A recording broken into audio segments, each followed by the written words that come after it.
అంటే శాస్త్రీయపు ప్రేరి, భైరి అంటే అజ్ఞానపు చీకటినంతం చేసే భేరి. భైరి అంటే పరిశోధన దారి, భైరి అంటే ప్రశ్నించే థియరీ, భైరి అంటే కుల మతాల కుళ్ళును విప్పి చెప్పేవో ప్రయాణి.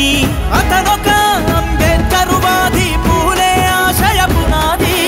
అతనొక పెరియారును చదివిన పేదల బాధల ప్రధాని.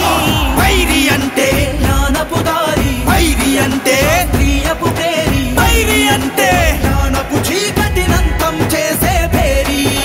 భైరి అంటే పరిశోధన దారి, భైరి అంటే థియరీ, భైరి అంటే మతాల కుళ్ళును విప్పి చెప్పేవో ప్రయాణి.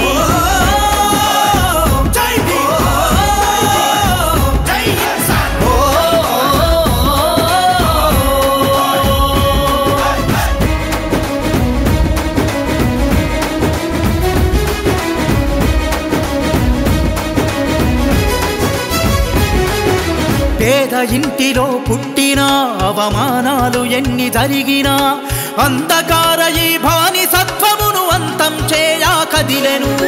బ్రతకడమే గండమయ్యినా బ్రతుకు మారాలనే తన గర్జన. దేవుడి ముసుగులో జరిగే దోపిడి నాస్తికం వైపు నడిపెనా. మంత్రాల పేరుతో తన తమ్ముడి మరణపు విషాదం ప్రశ్నించమన్నది తను నేర్చుకున్న ఈ విజ్ఞానం.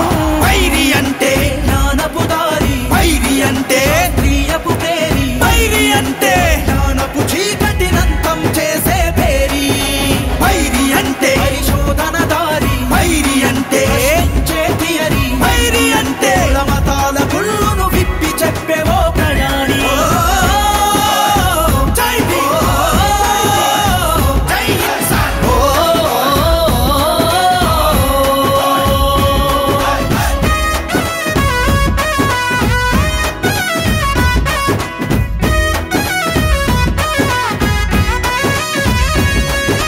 పెద్ద చదువులు చదివినా ఉద్యోగాలు ఎన్ని వచ్చినా సమాజ హితముకై సమరం చేయసాగినాడు సామాన్యుడై.